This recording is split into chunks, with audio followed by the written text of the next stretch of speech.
warga Gampong Jawa dan Hagu, Lok Seumawe yang bermukim di pesisir pantai masih menggantungkan hidup mereka sebagai nelayan tradisional pukat darat.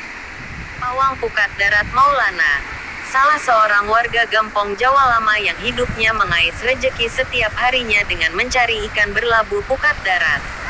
Maulana bercerita, dia dan beberapa orang rekannya sudah lama menekuni pekerjaan tersebut. Dia mengakui tidak mempunyai keterampilan lain selain menjadi nelayan dengan menarik pukat darat untuk mengais rezeki. Berprofesi sebagai nelayan merupakan pilihan Maulana dan beberapa orang rekannya untuk mengais rezeki yang halal. Bagi nelayan tradisional pukat darat, hasil yang diperoleh tidak sebanding dengan cucuran keringat saat menarik pukat. Meskipun dalam pekerjaannya, mereka hanya mendapatkan sedikit hasil. Para nelayan pukat darat tetap berusaha dengan pekerjaannya sehari-hari.